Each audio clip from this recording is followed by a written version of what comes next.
Well, good evening, everyone. We wanted to get that one in first. So if the stream goes bad later, we've done it. It was, I don't know. I can't tell you what happened, but last week the end got cut off of that song. We've had those issues before, and we've had one show we had to completely redo. And it's just our technology that we have out here in the middle of nowhere, which is not top notch, but anyway. Hey, I was thinking about that song, and I had said last week that we wrote that for our kids, and we did, and a long time ago. Our kids are all grown up now, and we're just getting ready to leave to go on the road tomorrow, do some touring, and on Sunday we said goodbye to some really awesome kids. We are children's pastors at our church, and so we had to tell the kids there that we were going to be gone for a while. And I was thinking about this song today and thinking, those are the kids I'd like to share that song with tonight, is those kids that we see every Sunday and we talk to and hug and read to and tell about Jesus. And bless you guys, all you Crossroads kids. Hi. Okay, so you can see we won't have one of our songs at the end tonight because we're just panic-stricken here. We haven't had time to prepare for the show or prepare to leave on tour. We have people wanting to come and pray us out in the morning. What time can we come over? I don't know. We don't know when we'll be ready. So I don't know what to tell you guys. But tonight we're gonna do tribute to a group, an act who we almost never perform without doing at least one of their songs, and usually two or three. These guys were a part of a musical family. We're talking about the Everly Brothers. If you looked ahead, you'll know. We're talking about the Everly Brothers. The Everly Brothers' father was a guitar player, and he was a coal miner, and he part-time musician. He met an old black guy who taught him how to do a certain finger-picking style, which he really worked on hard and developed, and then taught to Merle Travis. So any of you hardcore finger pickers will know what that means. He then taught his boys how to play when they were, fairly young, and so they come from a musical family. Their dad quit the coal mining, and they moved to, I think, the older brother was Don, and he was born first, and they moved after he was born. They moved to Chicago, and then Phil was born in Chicago 2 years later. And by the time they were 6 and 8, they were performing on a regular basis. When they moved to Chicago, they moved to Chicago so that they could be full-time musicians. And they had radio shows up in the late 40s, early 50s. And, of course, by the time they got to be teenagers, Don and Phil were getting their own act together. And we picked out just three of their songs for tonight. We could do a whole night of their material. They had like 35 hits, or 35 songs that were in the top 100. They had 26, I think, that were in the top 40, which we used to have in the old days. We had top 40 hit parade kind of thing, and they were among the first 10 people inducted into the Rock and Roll Hall of Fame. I think it was Neil Young who inducted them, but they were in that first batch of people 30 years ago that went into the Rock and Roll Hall of Fame. So we're going to have some fun with the Everly Brothers, and we may not go as long as usual. We'll see. What do they say? Less talk, more rock. So. Oh.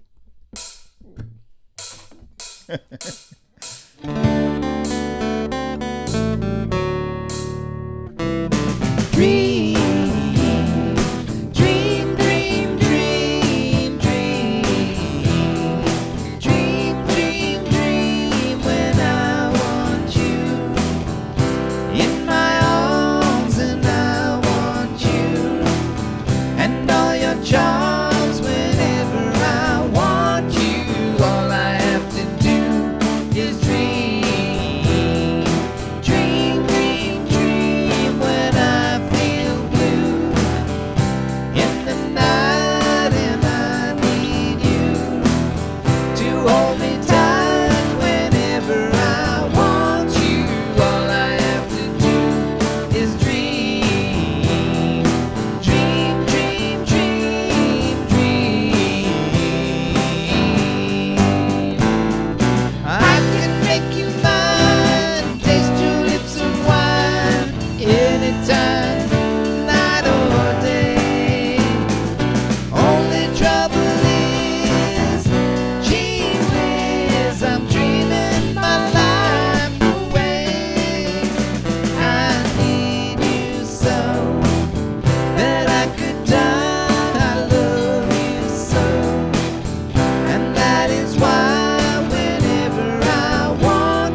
These guys were definitely the most popular duo ever in rock and roll.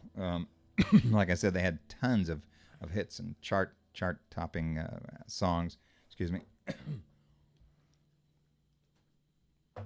And they were so influential. I mean, everybody from the Beach Boys to the Bee Gees to the Beatles, Searchers, the Hollies. I mean, every vocal group you can think of always talks about the influence that the Everly Brothers had. In fact, at one point, John and Paul, I think it was before they were called the Beatles, whatever, they had an act which they called the Foreverly Brothers.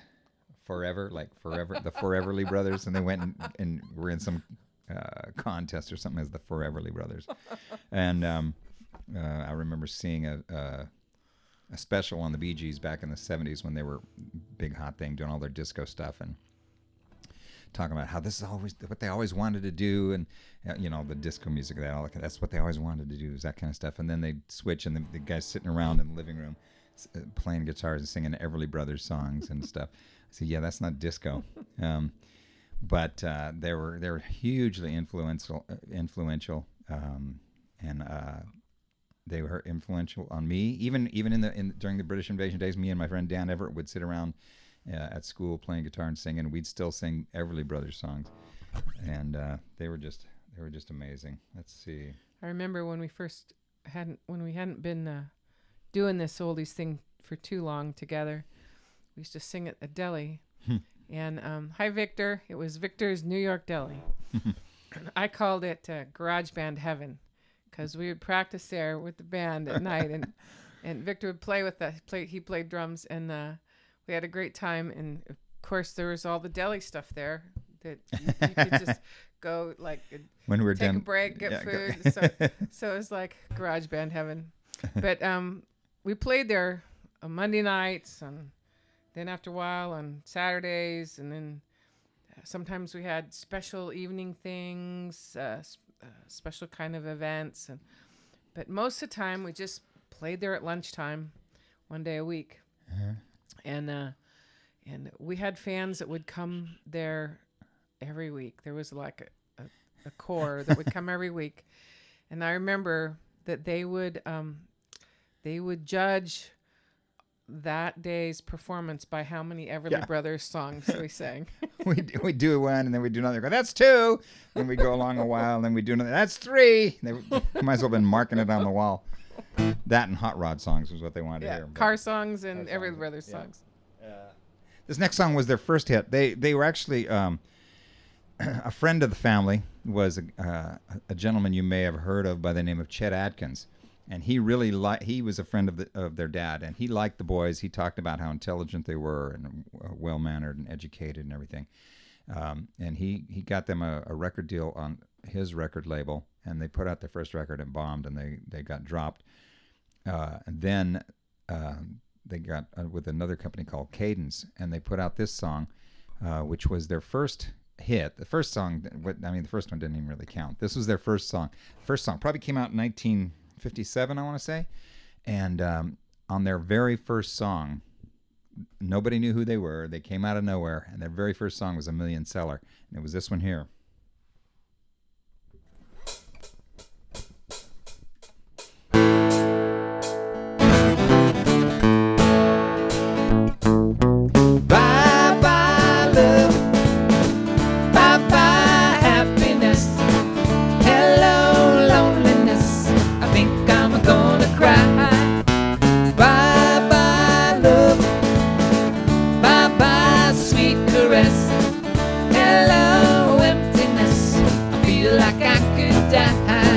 Bye-bye, my love, and goodbye. There goes my baby with someone new. She sure looks happy, I sure am blue. She was my baby till he stepped in. Goodbye to romance, there might have been. Bye-bye, love. Bye-bye, happiness. Hello, loneliness. I think I'm gonna cry. Bye-bye.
Yep. I think a lot of people miss the irony of that song. I don't think they really pay attention. I'm through with romance. I'm through with love. I'm through with counting the stars above. And here's the reason that I'm so free. The reason he's free is because his loving baby is through with him. It's through with me. So it's kind of like, what is that, making lemonade out of lemons? trying to say this is a good thing. This is a good thing. I meant to do that. Yeah. And they had quite a few songs that had irony in them like that. There was one of their songs that Dee always really liked. It was called "Poor Jenny." Gosh. It was a big hit. Go ahead, tell it. You can mention it. Well, I mean, it's just an awesome song. It's a story song about a guy who takes a girl out for the first time. Her first date. Her very first date, and they go to a party, and the party gets busted by the police, and everybody runs. The girl gets thrown in jail, and the headlines are this teenage leader of this girl Jenny is a leader of a teenage gang, and now her brother wants to run him out of town on a rail, and yeah, it's just a hilarious song. It's just I want to do it. We haven't done that song yet, but we do Wake Up Little Susie, which is about getting in trouble because you fell asleep at a drive-in. And we might throw that one in because we'll see. Got a little time. Yeah, I got one more that I don't know how many of these we've done before in other shows. I don't know. I think we did. All I have to do is dream. No, I think we did Wake Up Little Susie before, but we might do it again because this show's going quick because I'm tired and I'm crazy. Now we do want. Oh yeah, we should say thank you. We did get to 100. We've surpassed the 100 mark on our subscriptions, so that's very good for us because now you can find us by going to youtube.com/JimandDPatton. So we don't have to put in XY396070 whatever that stuff we used to have to put in. We can just put in youtube.com/JimandDPatton. They have to pre-approve your names. I would like to left off the Patton part. It'd been easier for people, but that's the way they only give you certain options. But that's cool because now we're official. Whatever that means, I don't know. I've read somewhere that only 3% or 7% or something, a very small percentage of YouTube channels get over 100. So we're in the We're not up there in the 1% yet, but we're at least in the top 10%. Yeah, we're in the top 10% because we got 100, which doesn't sound like. No, we have 102. We have 102, and hopefully tomorrow we'll have even more, because you're going to tell your friends, right? And they're going to subscribe. And now we may try something new when we go on the road. We may do kind of a video blog kind of thing. We're going to try to keep doing Tuesday nights. I think we might have 1 or 2 Tuesday night gigs actually, so we may try to stream those. We do have gigs on Tuesday night? I think we have one. Well, if we have a Tuesday night gig, we'll set up an iPhone and we'll just stream the gig live, and you can just call that on the road with Jim and Dee. It may not be exactly the same time. I don't know, but we'll do that. But everyone's all a flutter about the new Facebook streaming, and we haven't tried it yet. So as we go on our trip, maybe we will stop along the way and smell the roses and do a video of us stopping for gas or changing a tire or whatever. No. We can't change tires because our car doesn't have a spare. So all right, here's the next song. This was one of the early songs. The Everly Brothers were also writers. They had most of their hits were written by others, but they did have some hits that they wrote themselves, and there was contractual problems they had with getting even the rights to do their own songs and all that, but we won't talk about that because we just like to listen to their music. This is one of their most popular, maybe their biggest seller ever.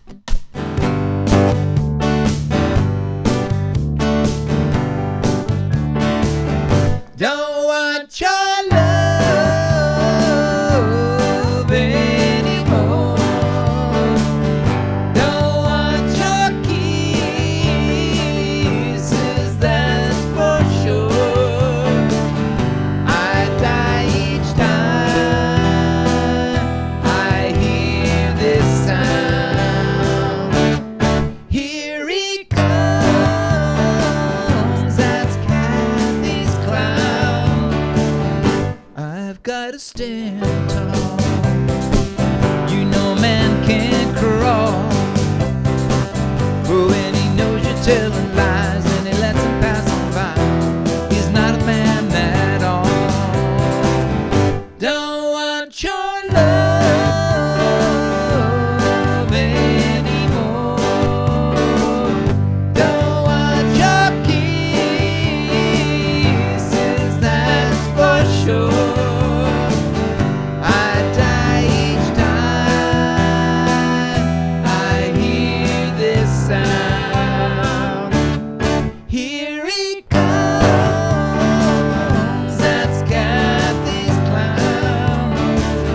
When you see me shed a tear, and you know that it's sincere, well, don't you think it's kind of sad that you treat me so bad? Or don't you even care? Don't want your love anymore. Don't want your kisses, that's for sure. I die each time I hear this sound. Here it goes. That's Cathy's clown. That's Cathy's clown. That's Cathy's clown.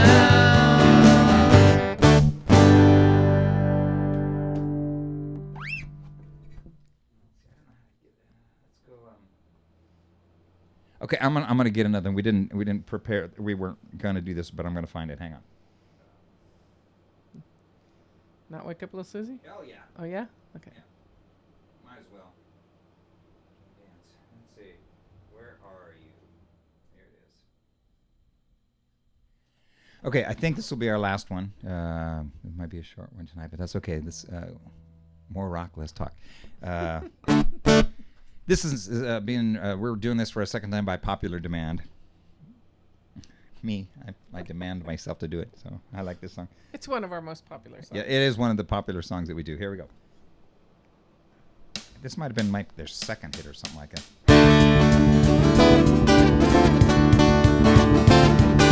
Wake up, little Susie, wake up. Wake up, little Susie, wake up.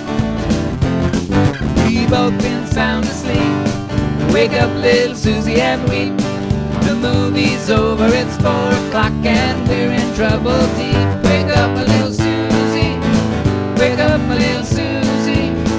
Well, what are we gonna tell your mama? What are we gonna tell your pop? What are we gonna tell our friends when they say, ooh la la, wake up, my little Susie.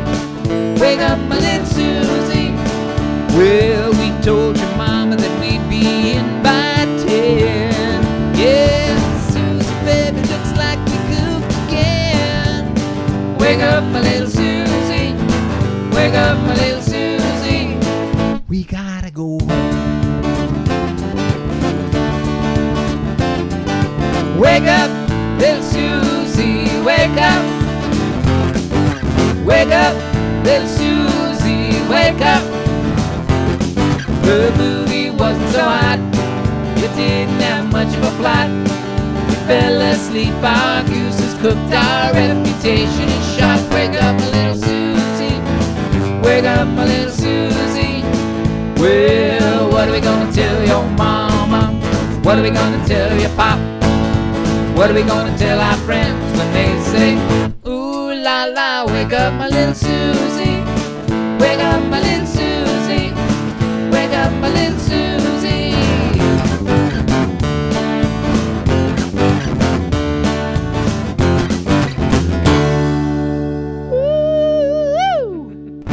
There we go. Well, I don't know if the song cut off. It has been proposed that it's because we go over 30 minutes, but I don't think. I'm not sure. I don't think that's the reason that things cut off. But tonight we will stay under 30 minutes, and hopefully everything will be copacetic. I wasn't going to tell any stories, but I do want to tell one story real quick before we go. One time, Dee and I, we were playing. I think we were playing as a trio with Tim, and we were playing at a car show. We love to do car shows because they love this old music, and we were doing an Everly Brothers tune, and across the open area between us and the cars, I saw a couple walking towards us. I didn't recognize them at first, and they got closer and closer.